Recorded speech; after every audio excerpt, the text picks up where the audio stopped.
Udah mulai belum? Telah dihapus dari rapat.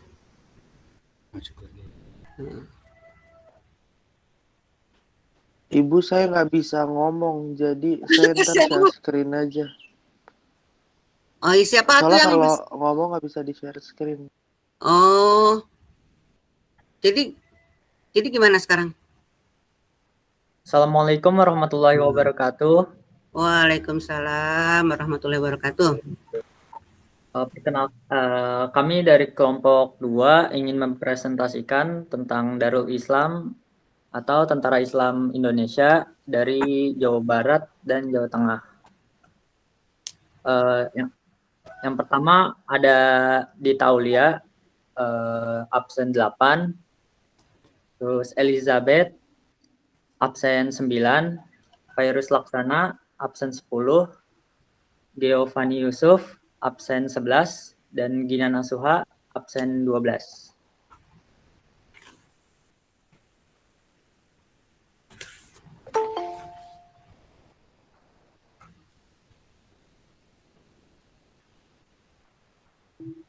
NII dan DI atau TII.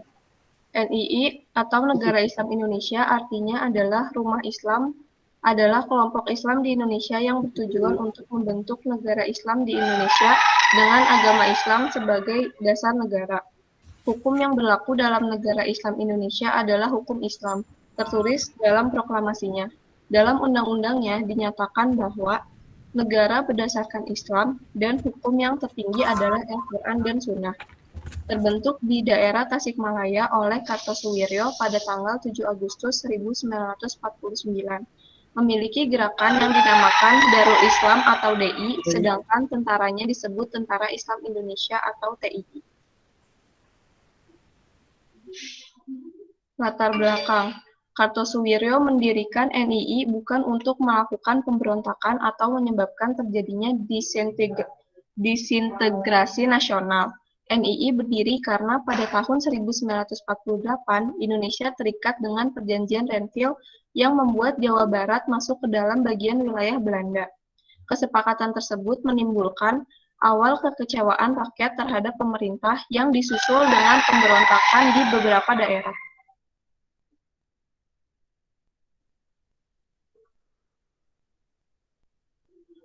Pemberontakan DI atau TII di Jawa Barat. Latar belakang.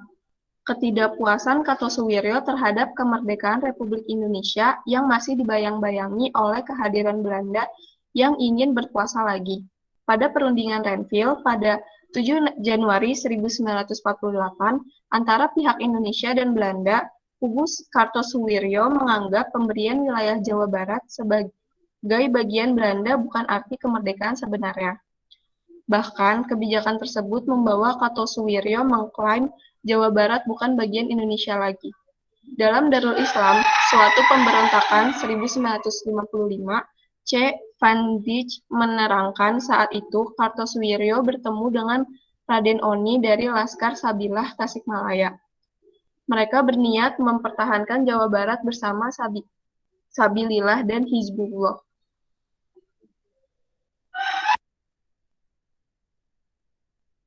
Pemberontakan DITI di Jawa Barat. Februari 1948 dibentuk Tentara Islam Indonesia atau TII serta pengangkatan Raden Oni menjadi panglimanya di Priangan.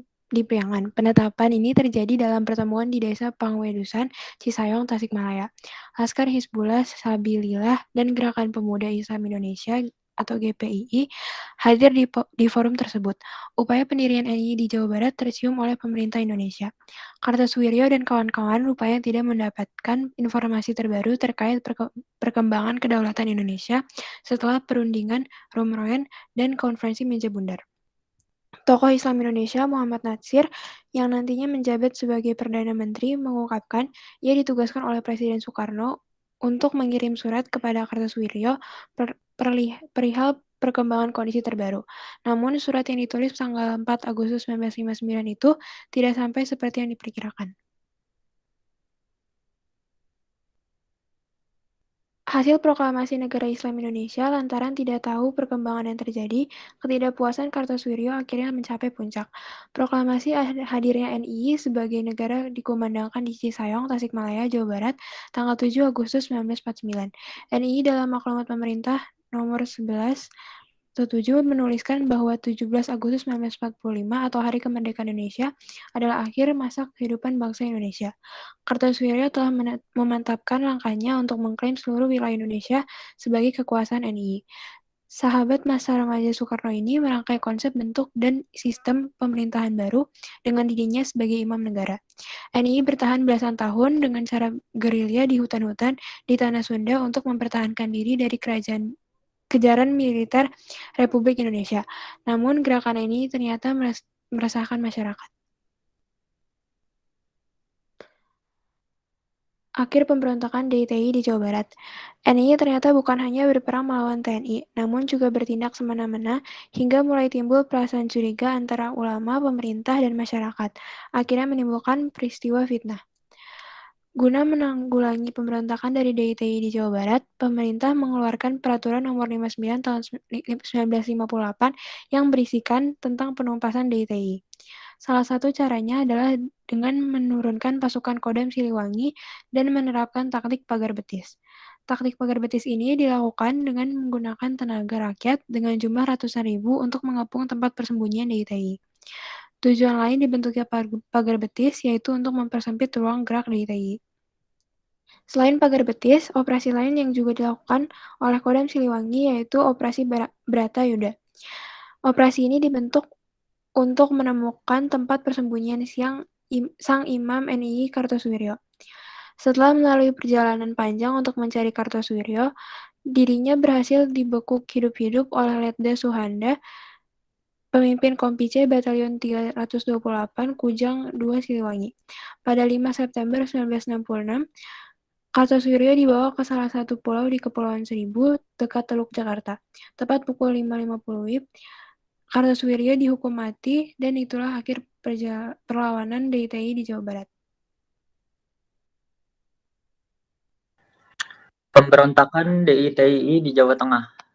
Menurut Ide Anak Agung dalam Renville 1991 nomor 71, pada 17 Januari 1948 dilakukan penandatanganan terkait perjanjian Renville di sebuah kapal bernama USS Renville. Dinas Sejarah Militer Kodam 7 atau Diponegoro dalam Sejarah Rumpun Diponegoro dan pengabdiannya pada tahun 1971 nomor 459 menerangkan salah satu isi Renville ternyata memaksa kekuatan militer pihak RI yang masih ada di wilayah kependudukan Belanda dipindahkan ke daerah yang ditetapkan sebagai wilayah Indonesia. Dengan cepat pada akhir Januari, para TNI yang masih berada di wilayah pendudukan Belanda ditarik mundur atas perintah Muhammad Hatta. Berdasarkan catatan Eko Loren dalam gerakan DITI di Jawa Tengah, pemberontakan ex-batalion 426 dan pengaruhnya terhadap kehidupan masyarakat di Klaten tahun 1950 sampai 1952, TNI ketika itu pergi ke Banjarnegara, sedangkan pasukan Hizbullah pindah ke Wonosobo. Akan tetapi terdapat juga beberapa kubu yang merasa tidak setuju dengan perjanjian Renville. Hal ini mengakibatkan munculnya percikan-percikan aksi di beberapa daerah Jawa Tengah seperti Tegal, Brebes, dan Pemalang. Pemberontakan DITI Jawa Tengah lagi. Pasukan Hizbullah yang ketika itu dipimpin oleh Abbas Abdullah memutuskan untuk pergi ke wilayah sengketa Indonesia Belanda, Brebes, Jawa Tengah. Di sana ia mendirikan pasukan Mujahidin yang dengan pemerintahan sementara disebut sebagai Majelis Islam atau MI. Mengutip tajuk dari Kroya ke Korea, sejarah hidup Panglima DITI Amir Fattah. Ketika pertengahan 1948, Amir Fattah juga pergi ke Brebes dan akhirnya menjadi Jenderal Mayor pasukan pimpinan Abbas Abdullah. Pada 23 Agustus 1949, bersama teman-temannya, Amir Fattah menyatakan bergabung dengan Negara Islam Indonesia atau NII yang sebelumnya sudah dideklarasikan berdiri oleh Kartosuwiryo di Jawa Barat. Kejadian berdarah pun terjadi setelah pernyataan tersebut. Koran berbahasa Belanda Het Nieuwsblad voor Sumatera bertanggal 27 Agustus 1949 menginformasikan Amir Fattah dengan kelompoknya melakukan penyerangan terhadap TNI dan beberapa desa ketika itu, seperti Desa Rokejati dan Pagerbarang. Memasuki November 1949, DITII pimpinan Amir Fattah diwartakan oleh The Lokomotif pada 16 November 1949. Mesti tanggung jawab juga terhadap kasus serangan di Desa Gumelar, Tegal Selatan, serta di Asam dan Wonosari. Letnan Kolonel Ahmad Yani mulai ambil sikap terhadap pemberontakan DITII di Jawa Tengah. Ia mengirim pasukan Banteng Raider yang berhasil melemahkan kekuatan tentara Amir Fattah hingga lari tunggang langgang ke Jawa Barat. Di Desa Ciawi, Tasikmalaya, perperangan antara Amir Fattah beserta pasukannya dengan TNI terjadi. Diterbitkan dalam buku berjudul The Pranger Boat, terbitan 23 Desember 1950. Kejadian ini berlangsung pada pertengahan Desember, dan ketika itu beberapa pasukan Mujahidin berhasil dikalahkan. Ternyata Panglima Perang Hizbullah ini berhasil lolos dari tangkapan TNI. Baru pada 22 Desember 1950, ia mendapatkan hadiah dari perbuatannya dengan dibekuk saat berada di Desa Cisayong, Tasikmalaya. Amir Fattah dipenjara selama 2 tahun lalu dibebaskan. Ia mendapat izin untuk berpergian ke negara lain setelah itu. Pertama, ia pergi ke Amerika dan Eropa hingga akhirnya memutuskan untuk menetap di Korea Selatan. Sekian dari kami. Oke, terima kasih. Kamu boleh tarik dulu PPT-nya supaya Ibu lihat teman-temanmu yang akan bertanya. Boleh, Nak? Silakan bertanya, Nak. Saya, Bu. Oke. Siapa, Pak? Billy dari Billy. kelompok 1. Billy. Saya Billy dari kelompok 1. Saya ingin nanya, tadi kan banyak banget tuh pemberontakan yang dilakuin di Jawa Barat, di Jawa Tengah. Nah, sebenarnya DITII itu dapat dukungan nggak sih dari masyarakat gitu? Nah, kalau emang dapat, gimana caranya Kartosuwiryo dan yang penghimpun Amir di Jawa Fattah? Tengah tadi, ya, gimana cara Kartosuwiryo dan Amir Fattah tadi menghimpun dukungan-dukungan dari masyarakat untuk mendukung gerakan Negara Islam Indonesia. Terima kasih. Oke. Dua lagi pertanyaan. Saya, Bu. Boleh, Jody. Ya, saya Jody Hartono dari kelompok 3. Saya ingin bertanya, hal apa yang membuat Kartosuwiryo itu berpikir bahwa ideologi Islam itu lebih baik dibandingkan dengan Pancasila? Terima kasih, Bu. Oke. Satu lagi. Jingga, Bu. Oke, Jingga. Nama saya Jingga Melda Fitri dari kelompok 2. Saya mau nanya, apa penyebab pemberontakan DITII di Jawa Barat itu berlangsung lama? Di Jabar lama. Oke. Makasih, Jingga. Oke, kelompok 2. Silahkan kalian rumuskan selama 1 menit. Jadi pertanyaan Billy itu, DITII dapat dukungan nggak dari masyarakat? Kemudian bagaimana Kartosuwiryo mengelola, menghimpun dukungan itu? Begitu ya, Billy ya? Iya, Bu. Kemudian Jody, kenapa atau apa alasannya kok Kartosuwiryo menyebutkan ideologi Islam lebih baik daripada Pancasila? Itu pertanyaan dari Jody. Pertanyaan Jingga, apa penyebab DITII di Jawa Barat lama sekali dari tahun 1949 baru tahun 1962 bisa dibekuk ya? Nah, 3 saja pertanyaan karena DITII luar Jawa pun harus kebagian hari ini. Oke. Silakan, siapa dulu yang atau gini, pertanyaan mana dulu yang akan kamu jawab? Nggak usah kronologi mulai dari Billy, tapi mana dulu yang kamu benar-benar paham? Memang semuanya harusnya paham. Sebentar, sambil nunggu jawaban dari temanmu kelompok 2. Tadi siapa yang pertama bicara ya? Giovanni. Jadi nanti kalau membaca DI, TII itu bukan DI atau TII ya, tapi sekaligus saja DI, TII. Karena DI Darul Islam, TII didukung oleh Tentara Islam Indonesia. Jadi DI, TII. Giovanni, bukan kamu saja yang menyebut DI atau TII. Semua kelas yang kebagian DI, TII pasti nyebutnya DI atau TII. Dilangsungkan. Darul Islam Tentara Islam Indonesia. Di IPA 5 bagus, langsung menyebut Rum Royen. Nah, ini namanya Pak Oji menerangkan kamu lafalnya benar dan kamu juga menerimanya benar. Nah, ada di beberapa kelas menyebut Rum Royen itu dengan Roem Rojen. Apa itu? Nah, memalukan atau memalukan guru sejarah SMA 1 kalau umpamanya tiba-tiba kamu ditanya kamu ngomongnya Roem pada Rum Royen ya. Oke. Kelompok 2 sudah punya jawaban? DITI dapat nggak dukungan dari masyarakat? Ini bisa digabungkan dengan pertanyaannya Jingga. Makanya lama banget. Nah, di lamanya itu apakah mereka terdukung, mendapat dukungan? Lama loh, dari tahun 1949 sampai 1962. Oke, sambil nunggu jawaban teman-teman kamu, di sini adalah dilemanya bagi Soekarno. Kenapa Soekarno dilema? Karena kalau kita lihat riwayatnya, Soekarno itu bukan dibesarkan ya, tapi didewasakan pikirannya oleh Hos Cokro Aminoto. Ada 3 murid Hos Cokro Aminoto, yaitu Soekarno, kemudian Musso, dan kemudian adalah Kartosuwiryo. Tapi kemudian di akhir persahabatan mereka, Soekarno dengan berat hati harus memerintahkan sahabatnya ini dieksekusi. Jadi 1 guru, tapi ternyata melahirkan 3 aliran.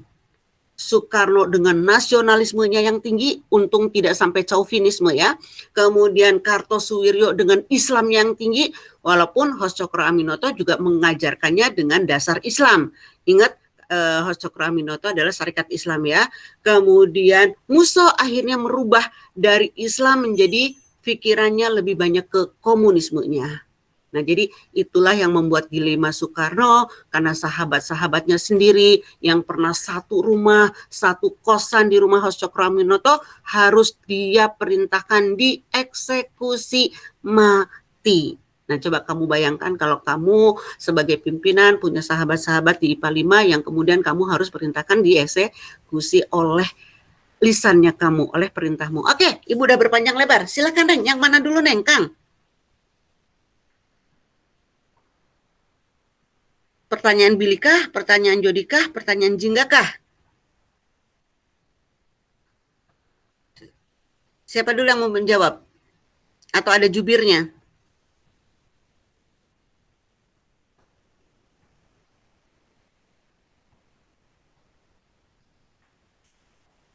Oke, sambil menunggu supaya waktunya tidak habis percuma. Dengarkan Kang Neng, di sekolah, bukan di sekolah, di daerah-daerah lain sudah mulai pelajaran tatap muka ya. Semoga kita juga cepet ya, karena kita bosan begini ya.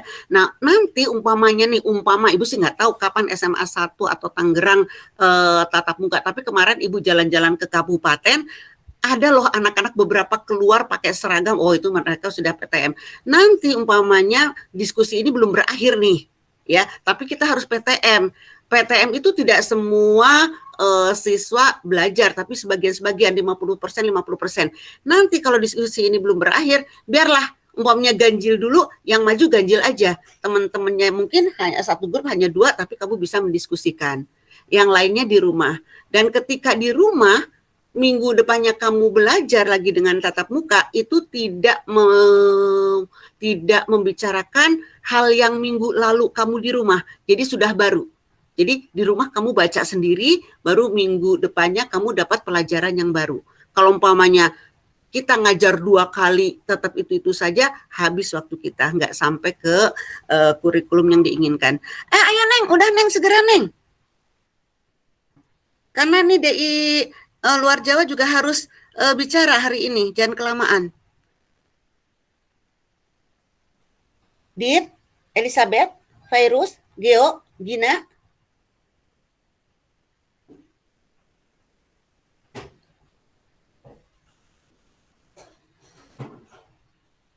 Dapat nggak nih DITI dukungan dari luar? Dari masyarakat? Halo? Ya, siapa Ada yang mau nggak suaranya? kedengeran Iya. Fairuz? Ya, Fairuz. Ya.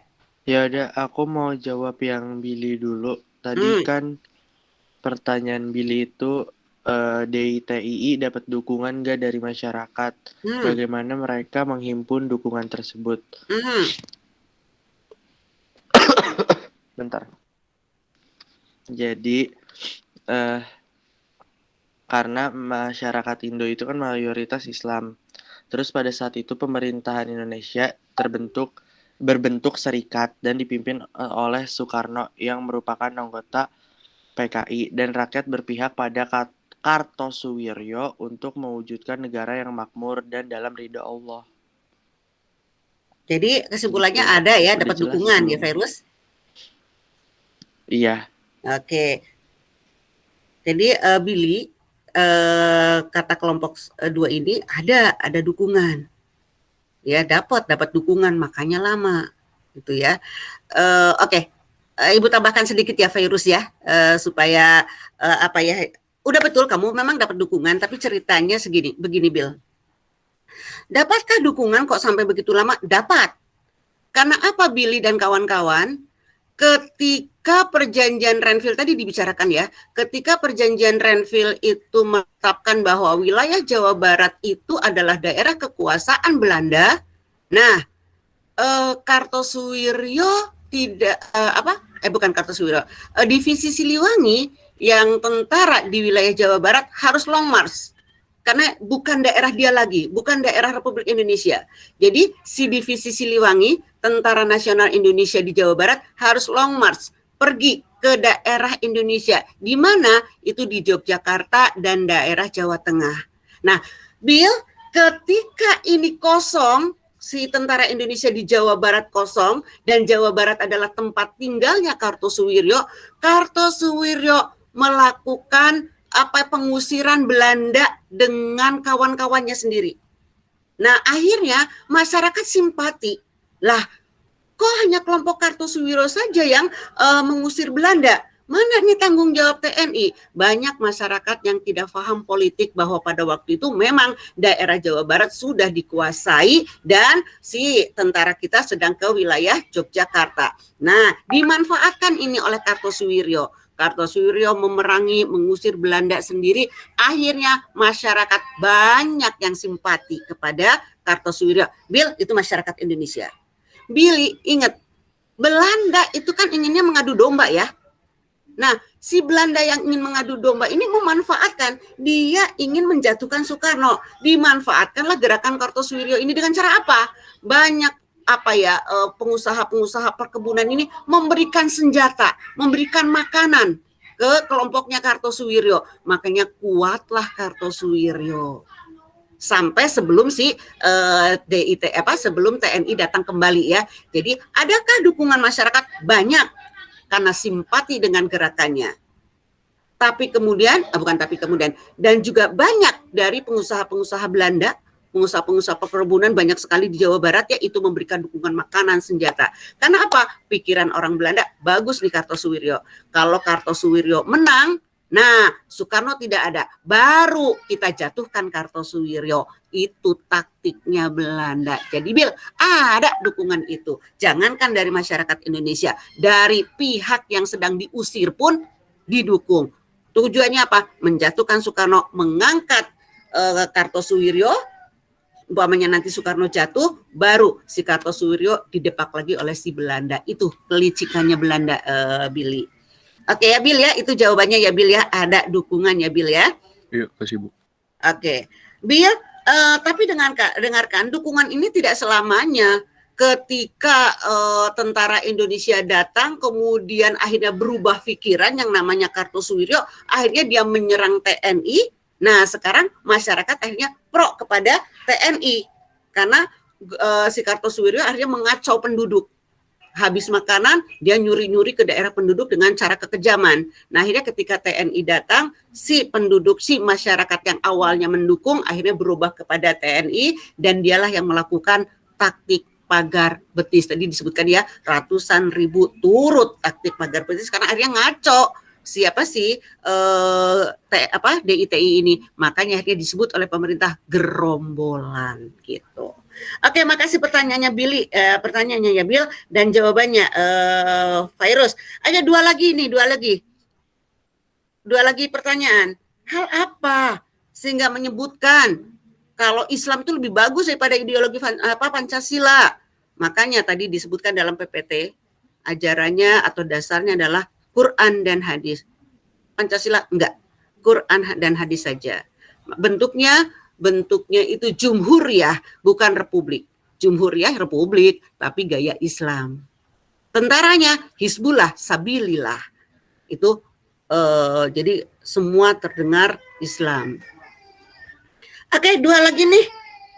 Pertanyaan Jody dan Jingga, siapa lagi yang mau jawab? Tadi Virus sudah. Elis, Dita, dua. Gina. Saya mau jawab pertanyaannya Jingga. Oke, apa penyebab DITI lama? Penyebabnya itu karena tentara Indonesia harus ditarik dari Jawa Barat yang diduduki Belanda akibat perjanjian Renville. Terus juga kondisi politik yang tidak stabil pada masa demokrasi liberal, terus juga krisis sosial di awal kemerdekaan. Oke, itu ya. Jadi kalang kabut, kacau balau. Kenapa jadi lama? Karena pada waktu itu sedang ada jalannya perjanjian Rumroyen, perjanjian Renville. Tentara ditarik, dimanfaatkan. Nah, ini muncul gerombolan, si tentara ini belum bisa membabas habis. Nah, kemudian krisis sosial pada waktu itu akhirnya banyak orang-orang Indonesia yang pro terhadap DITII. Kemudian juga ketidakstabilan politik. Satu lagi, bagaimana geografisnya, Gina? Ini yang paling utama. Kalau tadi itu masalah negara. Nah, sekarang masalah bagi DITI, gimana kok dia sampai susah sekali? Apakah ini orang hebat? Lihat tadi, kamu kan dalam PPT apa? 4 Juni 1962, akhirnya dibekuk di Pegunungan Geber, Majalaya. Neng, yang namanya gerombolan DITI ini, ternyata mereka mencari daerah-daerah yang sulit dijangkau oleh TNI, dijangkau oleh masyarakat. Medannya yang sulit itulah yang membuat susah sekali diberantas. Ya, kemudian banyak pendukungnya terutama dari Hizbullah dengan Sabilillah. Juga apa yang disebutkan oleh Gina.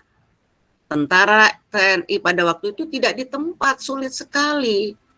Ya, tapi kalau kamu lihat dari paparan temanmu Virus dan kawan-kawan, diisi itu kamu mantap loh.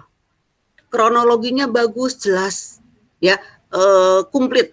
Nah, hanya di pemahaman kamu tidak langsung menjawab apa yang ditanyakan oleh temanmu, padahal semua ada, ya.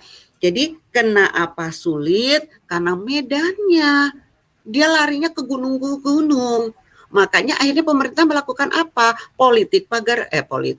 Dengan cara pagar betis, diambil masyarakat, ronda tiap malam. Supaya apa? Supaya kalau si tentara si DITI ini turun gunung, nah mereka langsung dibekuk. Itu caranya. Jadi selain politiknya, selain keadaannya, selain krisis sosialnya, juga si Kartosuwiryo dan kawan-kawan mencari tempat yang sulit dijangkau. Itu yang membuat lamanya ya. Oke. Makasih pertanyaannya Jingga dan jawabannya Gina. Satu lagi untuk diakhiri. Pertanyaan Jody. Siapa yang mau jawab? Saya. Oke, Giovanni.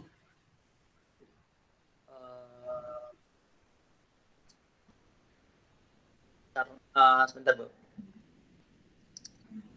Karena apa ya, Bu, Kartosuwiryo itu nggak suka kalau Indonesia yang mayoritas agamanya Islam, tapi nggak menganut paham yang berdasarkan Islam. Terus juga apa ya? Ibaratnya tuh menurut Kartosuwiryo itu orang yang kaum nasionalis itu menyimpang dari Al-Quran dan hadis, gitu Bu. Jadi dianggaplah Quran itu dan hadis itu lebih bagus daripada Pancasila ya. Sebenarnya ya betul betul Giovanni, walaupun sebenarnya pemikiran yang salah ya karena berbeda Pancasila dengan Quran dan hadis. Makasih jawabannya Giovanni. Jadi kalau tadi kamu lihat deh di PPT kamu tuh bagus sekali itu, makanya Ibu bilang kamu tuh benar. Sebenarnya Kartosuwiryo itu awalnya tidak mau membangkang kan ya? Ya enggak? Dia ingin melawan melawan Belanda dengan caranya sendiri. Hanya apa sih yang menyebabkan Kartosuwiryo memberontak? Latar belakang kecewa terhadap perjanjian Renville. Akhirnya di kepalanya Kartosuwiryo ini, nih Soekarno dengan Pancasilanya ternyata mencela-mencele, nggak bisa dipegang. Buktinya apa? Dalam perjanjian Linggarjati, dia udah kecewa dari perjanjian Linggarjati. Perjanjian Linggarjati saja Indonesia yang dari Sabang sampai Merauke hanya 3 wilayah yang diakui. Ditambah lagi perjanjian Renville, Jawa Barat tempat tinggalnya dia akhirnya juga dikuasai oleh asing. Kartosuwiryo menganggap Soekarno mencela-mencele, tidak tegas. Coba deh kita pegang Islam itu tegas. Yaitu pemikiran dari Kartosuwiryo. Tapi Jody, walaupun ternyata pada saat itu Muslim di Indonesia saat itu ya 1959 1962 ya, pada saat itu Muslim di Indonesia sudah 90%. Kalau semua pro terhadap Kartosuwiryo mungkin jadi negara Islam. Tapi kan tidak. Karena apa? Salah langkah. Jadi ada kan dalam soal Ibu ya, walaupun Indonesia 90% tapi tidak banyak mendukung. Karena apa? Jalannya salah. Quran dan hadis tidak menyuruh jalan kekerasan, menculik, menyiksa orang, tapi ini sudah jalan yang salah. Jadi pikirannya Jody, pikiran dia mah memang Quran dan hadis yang harus dipegang, tapi sayangnya dia salah langkah. Jadi walaupun kita 90% Muslim tidak mendukung apa yang dianjurkan oleh Kartosuwiryo. Jadi tetaplah, nak, kamu punya kitab sendiri, kita punya kitab sendiri. Dampingkan saja kitab kita dengan Pancasila. Nggak usah terlalu fanatik karena dua-duanya bisa berjalan apabila kita bisa memanage hati kita. Kalau kita terlalu fanatik, nah inilah yang akan menjadikan kita tidak bersatu. Oke ya. Kelompok 2, tepuk tangan dulu untuk kelompok 2. Terima kasih yang bertanya, terima kasih yang memberikan informasi. Isinya seperti kemarin teman-temanmu. Kalau kemarin isi A+ ya, pemahaman A++ ya, yang kelompoknya Billy ya. Sekarang dibalik, isinya kamu A++, pemahaman kamu A+ ya. Jadi kebalikan dengan Billy. Kalau Billy kemarin A+, pemahaman, kamu isinya A++, pemahaman A+. Oke, kelompok 4 segera. Makasih Neng. Makasih IPA 5 kamu hadir semua. Baru kali ini Ibu dapat hadir semua. Biasanya ada yang sakit, ada yang izin. Nah ini sekarang hari ini hadir semua. Belum pernah Ibu dapatkan di kelas-kelas lain hadir semua. Oke, kelompok 4 segera.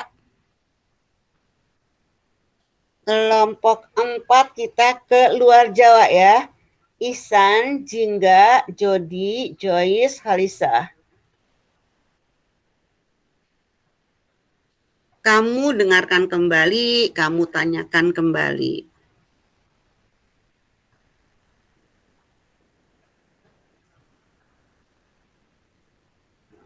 Nggak ada masalah kan ya, Neng, Kang?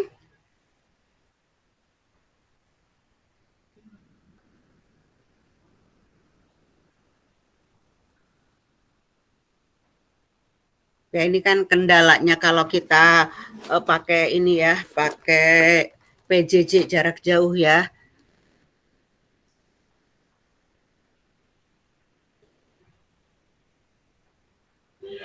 Ya, sambil nunggu temanmu kita berandai-andai.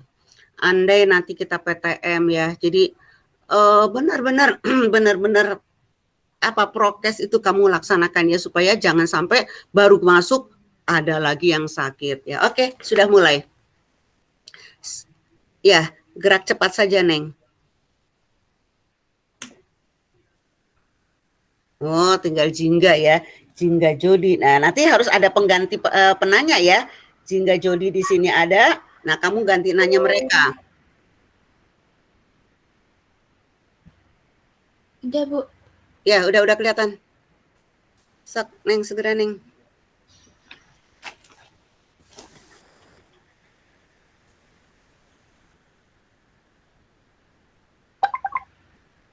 Assalamualaikum warahmatullahi wabarakatuh. Waalaikumsalam warahmatullahi wabarakatuh. Selamat pagi semua. Ya, pagi. Kami dari kelompok 3 akan menjelaskan tentang pemberontakan DITI di luar Pulau Jawa. Nama saya Iksan Wirasono. Nama saya Jingga Malda Fitri, absen 14. Nama saya Jody Hartono, absen 15. Nama saya Justo Lula, absen 16. Nama saya Kalisa Salwa, absen 17.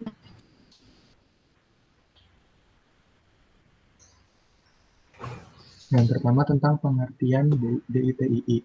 DITII sendiri adalah sebuah pergerakan atau perkumpulan organisasi yang berjuang atas nama umat Islam yang ada di seluruh Indonesia untuk menyampaikan pendapat-pendapat mereka, supaya pendapat-pendapat tersebut bisa tertampung dan dapat terorganisir sehingga berguna bagi umat Islam di Indonesia.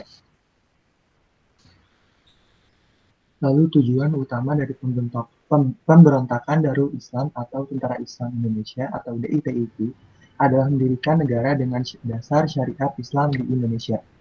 Namun, setiap daerah juga memiliki tujuan khusus sendiri.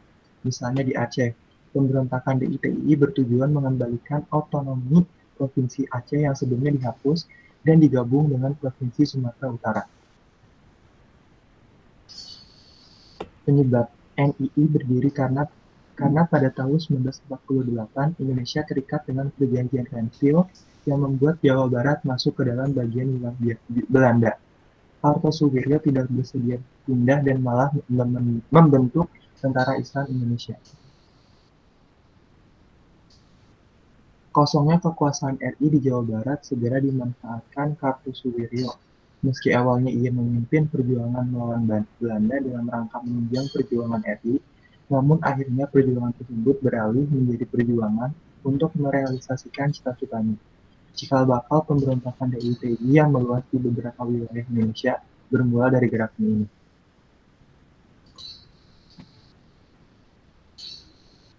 Yang pertama ada pemberontakan DITI di Aceh. Pemberontakan DITI di Aceh dimulai pada tanggal 20 September tahun 1953, dimulai dengan pernyataan proklamasi berdirinya Negara Islam Indonesia oleh Daud Berah. Proklamasi itu mencetuskan diri bahwa Aceh sebagai bagian dari Negara Islam Indonesia. Di bawah kepemimpinan Imam Mulia NII Sekarmaji Marijan Kartosuwirjo. Daud Berah adalah seorang pemimpin sipil agama dan militer di Aceh pada masa perang, mempertahankan kemerdekaan Indonesia ketika agresi militer pertama Belanda pada pertengahan tahun 1947. Sebagai gubernur militer daerah istimewa Aceh, dia berkuasa penuh atas pertahanan daerah Aceh dan menguasai seluruh aparat pemerintahan baik sipil maupun militer. Perannya sebagai seorang tokoh ulama membuat Daud Berah tidak sulit memperoleh pengikut. Dalam persiapan melancarkan sikap yang dibuat perlawanannya, Daud Berah telah berhasil mempengaruhi banyak pejabat-pejabat pemerintah Aceh, khususnya di daerah Pidie. Tidak lama setelah pemberontakan Aceh, pemerintahan Republik Indonesia melalui Perdana Menteri Ali Sastroamidjojo segera memberikan penjelasan secara runut tentang peristiwa tersebut di depan Dewan Mata-Mata Negara Asing Rakyat pada tanggal 28 Oktober tahun 1953. Latar belakang dari pemberontakan DITII di Aceh. Alasan pertama yang menjadi latar dari sikap yang dibuat DITII Aceh adalah kekecewaan para tokoh pimpinan penduduk di Aceh atas dileburnya Provinsi Aceh ke dalam Provinsi Sumatera Utara yang beribu kota di Ajang. Peleburan provinsi itu seakan mengabaikan jasa baik penduduk Aceh ketika perjuangan mempertahankan kedaulatan negara Republik Indonesia di masa Revolusi Fisik Kemerdekaan Indonesia tahun 1945 sampai tahun 1950. Terus upaya penyelesaian dari pemberontakan DITII Aceh di tahun 1962, pemerintah mengambil tindakan untuk menghentikan pemberontakan DITII di Aceh. Pemerintah pusat memiliki 2 jalur dalam upaya penyelesaian pemberontakan tersebut, yaitu dengan upaya militer dan diplomasi. Operasi militer dilakukan dengan menyelenggarakan Operasi 17 Agustus dan Operasi Merdeka. Setelah itu digelar upacara besar bertajuk Musyawarah Kerukunan Rakyat Aceh atau MKRA di Aceh sebagai tanda perdamaian. Selanjutnya, pemberontakan DITII di Sulawesi Selatan. Pada tahun 1950, peristiwa pemberontakan besar terjadi di Sulawesi Selatan. Kahar Muzakkar adalah dalang utama di balik pemberontakan ini. Ia memimpin kelompok gerakan yang bernama Komando Gerilya Sulawesi Selatan atau KGSS dan melakukan berbagai kekacauan di Sulawesi Selatan. Peristiwa yang terjadi di Sulawesi Selatan ini dilakukan oleh pasukan Kahar dalam 2 sesi, yakni 1951 sampai 1953 dan 1953 sampai 1965. Latar belakang terjadinya DITII di Sulawesi Selatan yaitu tepat 1 Juli 1950, ia mengutarakan maksud KGSS agar bisa menjadi Resimen Hasanuddin di dalam Organisasi Tentara Nasional Indonesia atau TNI. Namun, usul tersebut ditolak mentah-mentah. Hal ini ditolak dengan alasan pemerintah hanya menerima anggota APRIS yang memenuhi persyaratan saja.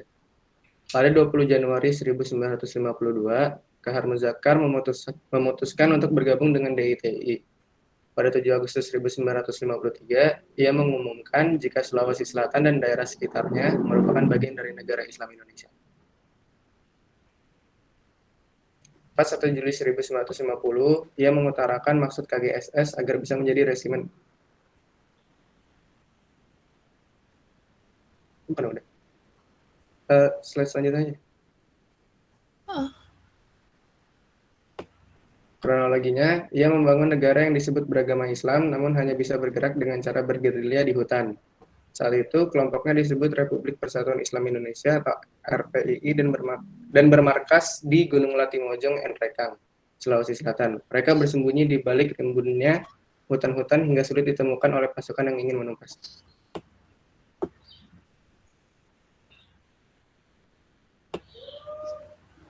Langkah yang diambil beserta akil dari DITII di Sulawesi Selatan adalah yang pertama, sebagai tindak lanjut atas aksi pemberontakan yang dilakukan Kahar Muzakkar, pemerintah pusat langsung mengirimkan operasi militer ke Sulawesi Selatan. Yang kedua, tanggal 3 Februari 1965, pukul 3 pada waktu Wita, pasukan menemukan beberapa buah gubuk. Saat itu, seseorang yang tidak lain adalah Kahar Muzakkar keluar dari sebuah gubuk dan memegang granat di tangannya.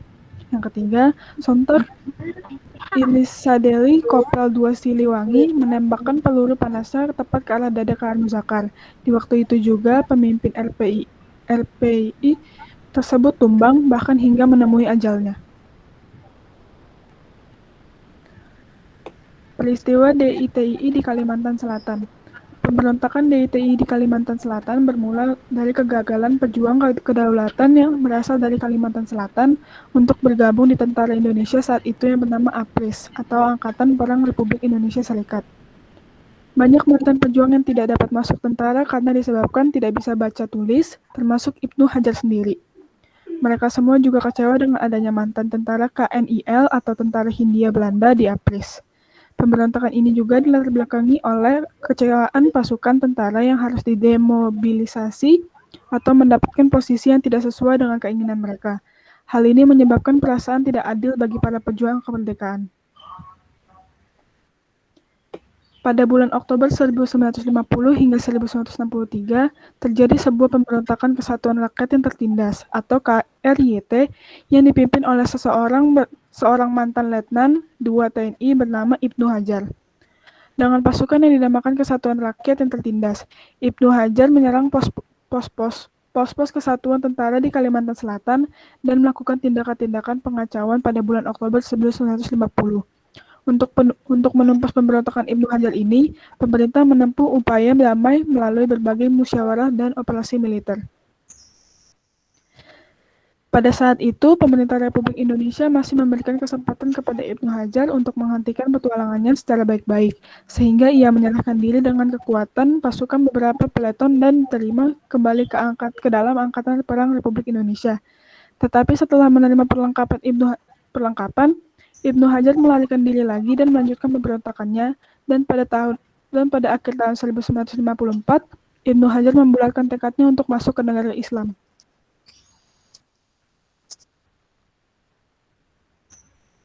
Ibnu Hajar diangkat menjadi Panglima TNI wilayah Kalimantan.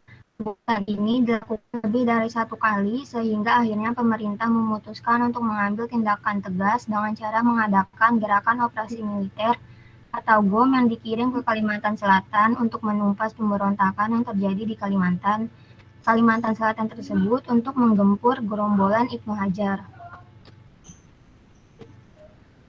Upaya penyelesaiannya, penumpasannya dilakukan dengan cara pemerintahan RI mengadakan gerakan operasi militer atau GOM yang dikirim ke Kalimantan Selatan untuk menumpas pemberontakan yang disebabkan oleh Ibnu Hajar.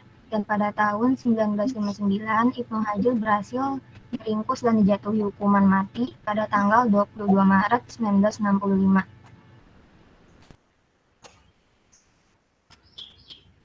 Sekian dari presentasi kami. Ada pertanyaan? Oke, tarik lagi kembali, Neng. Oke, ada pertanyaan? Harus ada pertanyaan. Tadi Jody Jingga itu kan buat pertanyaan untuk kelompok yang maju. Nah, sekarang gantian dong, kamu bertanya ke Jody Jingga. Ya. Jadi memang semuanya diawali dengan kekecewaan perjanjian Renville. Kemudian kalau kamu lihat lagi di soal Ibu, mereka banyak si tentara-tentara daerah banyak didemobilisasi, dikeluarkan dari kemiliterannya. Kenapa? Karena ada satu program kebijakan dari Kabinet Hatta yaitu RERA, Rekonstruksi Rasionalisasi. Sehingga mereka banyak yang dirumahkan atau disalurkan ke pekerjaan-pekerjaan yang lain yang tidak sesuai dengan keinginannya dia. Jadi pertama dengan Renville, kedua dengan RERA, ketiga itu dengan adanya aturan dalam perjanjian KMB disebutkan bahwa nanti yang menjadi tentara APRIS, Angkatan Perang Republik Indonesia Serikatris, itu 2, TNI dan KNIL. Nah, akhirnya mereka merasa kecewa loh. KNIL, tentara Hindia Belanda itu kan dulu di zaman mempertahankan kemerdekaan, mereka adalah musuhnya Republik Indonesia. Kok sekarang dijadikan tentara APRIS, sedangkan si Kahar Mujakar, si Ibnu Hajar malah didemobilisasikan. Itulah yang menyebabkan mereka akhirnya melakukan serangan-serangan. Oke, itu Ibu memberikan pengantar saja. Silahkan bertanya, waktu kita 8 menit lagi ini.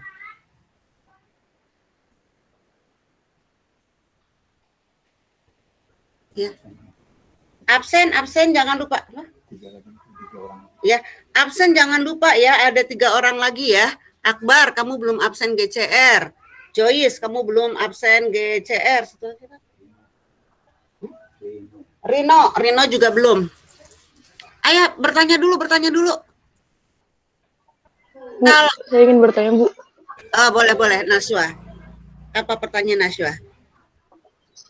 Nama saya Naswa dari kelompok 5, saya ingin bertanya. Jadi di situ tadi Ibnu Hajar ya kalau nggak salah dia udah menyerahkan diri kan ke polisi. Yang terakhir, tokoh terakhir udah menyerahkan diri ke polisi, terus udah menyerahkan senjata, tapi kenapa dia bisa kabur terus melakukan pemberontakan lagi? Emang nggak ada pengawasan atau apa gitu? Oke. Ibnu Hajar sudah menyerahkan diri, bahkan diberi senjata, bisa kabur lagi, bahkan melakukan serangan lagi gitu ya, Naswa ya? Apa nggak ada pengawasan? Oke. Satu lagi aja deh, satu lagi pertanyaan deh. Sambil nunggu pertanyaan, Jingga, Jody, dan kawan-kawan, Joyce, Ihsan, kamu, Halisa, kamu ini apa? Kamu rumuskan jawaban. Satu lagi dong. Sayang, oke, Putri. Iya. Alia. Assalamualaikum warahmatullahi wabarakatuh. Waalaikumsalam. Nama saya Putri Alia dari kelompok 5. Mau bertanya, bagaimana pemerintah mengambil tindakan untuk memberhentikan pemberontakan DITI di Aceh dengan cara diplomasi? Oke. Bagaimana pemerintah mengambil tindakan diplomasi di Aceh ya? Oke, Neng. Silakan jawab 2 saja karena waktu kita juga tinggal 6 menit. Sehingga kalau tadi lihat di PPT, Naswa bertanya kalau nggak salah itu benar ya, Naswa kalau nggak salah ya benar. Ibnu Hajar ini kan awalnya sudah menyerah, kemudian dikasih senjata dipercaya lagi oleh tentara kita, oleh pemerintahan kita, tapi kemudian menyerang lagi, apakah tidak ada pengawasan tuh di situ. Kemudian pertanyaan Putri, bagaimana cara pemerintah melakukan tindakan diplomasi? Kayaknya mudah sekali gitu ya Putri ya. Aceh akhirnya setuju aja gitu ya. Apa sih yang dilakukan oleh pemerintah sehingga Daud Bereuh yang tadinya begitu semangatnya untuk melawan, akhirnya dia menyerah juga.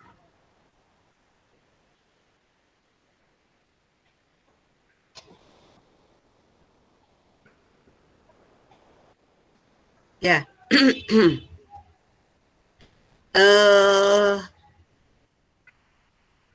Ihsan dan kawan-kawan dilihat di isi kamu itu juga runut sekali ya.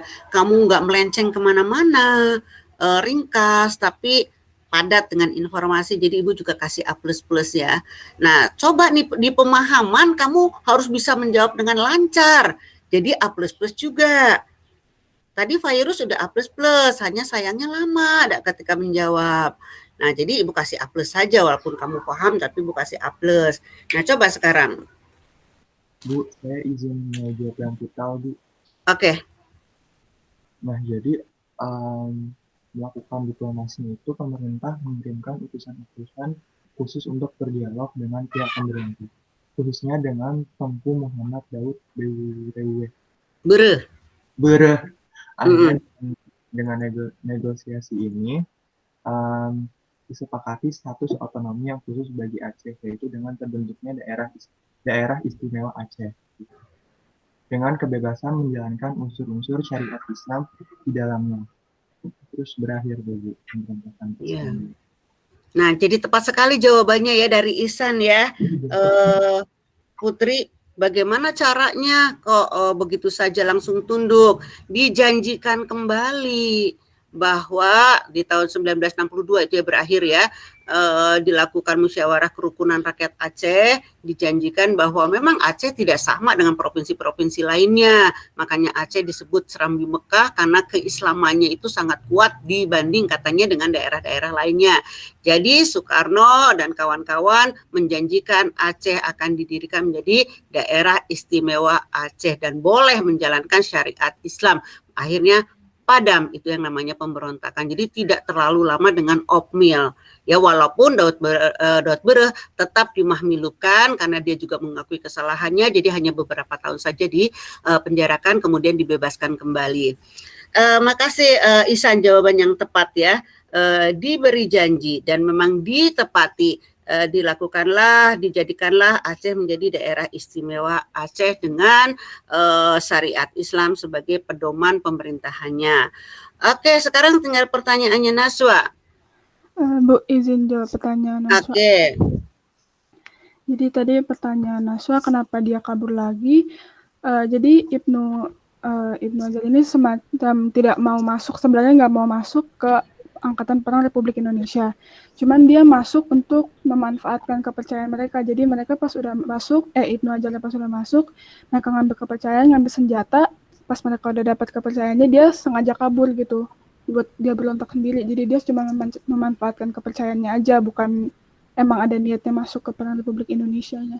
Ya, betul, tepat sekali jawabannya Joyce. Jadi sebenarnya ketika dia menyerahkan diri, kemudian dipercaya kembali oleh pemerintah, kemudian diberi senjata dan dikasih peleton pasukan. Nah, ini dimanfaatkan lagi sama dia untuk melakukan serangan kepada pemerintahan. Memang tidak ada niat, kata Joyce, memang tidak ada niat untuk masuk ke pemerintahan. Ketika pemerintahan memberikan senjata, ya keberuntungan bagi Ibnu Hajar.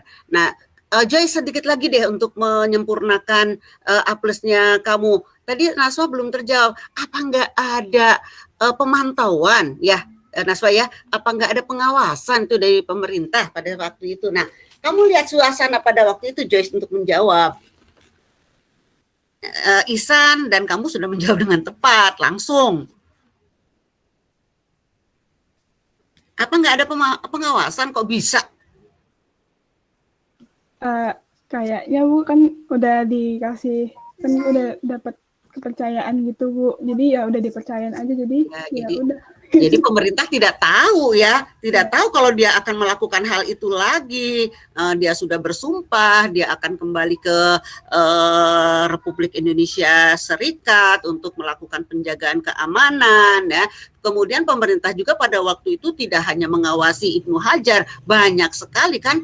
Coba Neng kamu Naswa, ketika kita merdeka tahun 1945, kita dihadapkan dengan Belanda, kemudian kita dihadapkan dengan orang-orang kita sendiri yang melakukan serangan, apa enggak liar, apa enggak mumet itu pemerintah. Jadi sedikit lengah, tidak sedikit lengah, karena memang sudah percaya kepada Ibnu Hajar ya, tapi akhirnya dengan operasi, kalau kamu ingin melakukan, kemudian dilakukan apa lagi?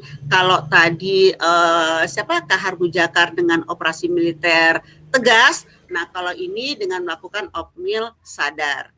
Oke, tepuk tangan untuk kelompok 3 sudah bisa menjawab dengan lancar ya. Jadi dua-duanya A++ ya. Untuk kelompok-kelompok lain juga besok harus bisa menjawab dengan lancar ya. Terutama isi, Neng, jangan lupa. Si materi ini kirim lagi ke Ibu ya, supaya ini menjadi materi untuk kalian. Karena yang Ibu lihat di IPA 5 itu materinya nggak kesana kemari, langsung kronologi, langsung memang itulah yang harus diberikan kepada siswa. Padahal kamu mencari sendiri, tidak ada buku panduan ya, tapi kamu tepat. Kadang ada siswa yang salah memilih di Google, asal milih aja. Akhirnya banyak yang juga salah-salah. Oke, minggu depan kita refleksi lagi. Minggu depan kita selesaikan APRA dengan Andi Aziz. Inilah yang dikenal dengan nama bom waktu. Sebenarnya skenario Belanda. Dengarkan, tadi ketika Kahar Bujakar, Ibnu Hajar yang didemobilisasi, itu juga adalah skenario. Kenapa yang harus dijadikan tentaranya adalah Knil? Sedangkan tentara-tentara daerah seperti Ibnu Hajar dan KGSS tidak dimasukkan ke Brigade Hasanuddin. Ini juga tujuan Belanda untuk memecah belah. Pasti akan terjadi keributan, dan benar terjadi keributan dan melemahkan bangsa Indonesia. Untungnya kita masih bersatu sehingga nanti Neng, tahun 1950 Soekarno benar-benar melakukan kemerdekaan kedua kali dengan demokrasi liberalnya. Tapi kita lihat apakah berhasil atau tidak. Oke, Assalamualaikum warahmatullahi wabarakatuh. Terima kasih. Tepat kita terlambat atau kita molor waktu 2 menit. Terima kasih IPA 5 dengan kehadiran yang tepat, dengan komplitnya, dengan narasinya yang bagus ya, yang memang itulah yang diinginkan. Assalamualaikum warahmatullahi wabarakatuh. Sehat selalu. Berdoa supaya kita langsung cepat PTM, bosan di rumah ya. Oke. kamu boleh left, kamu boleh selesai. Terima kasih, Bu. Terima kasih, Bu. Terima kasih, Bu. Sehat Terima kasih, selalu, Bu. sehat selalu. Terima kasih. Ya, Permisi Bu, duluan ya Bu. ya.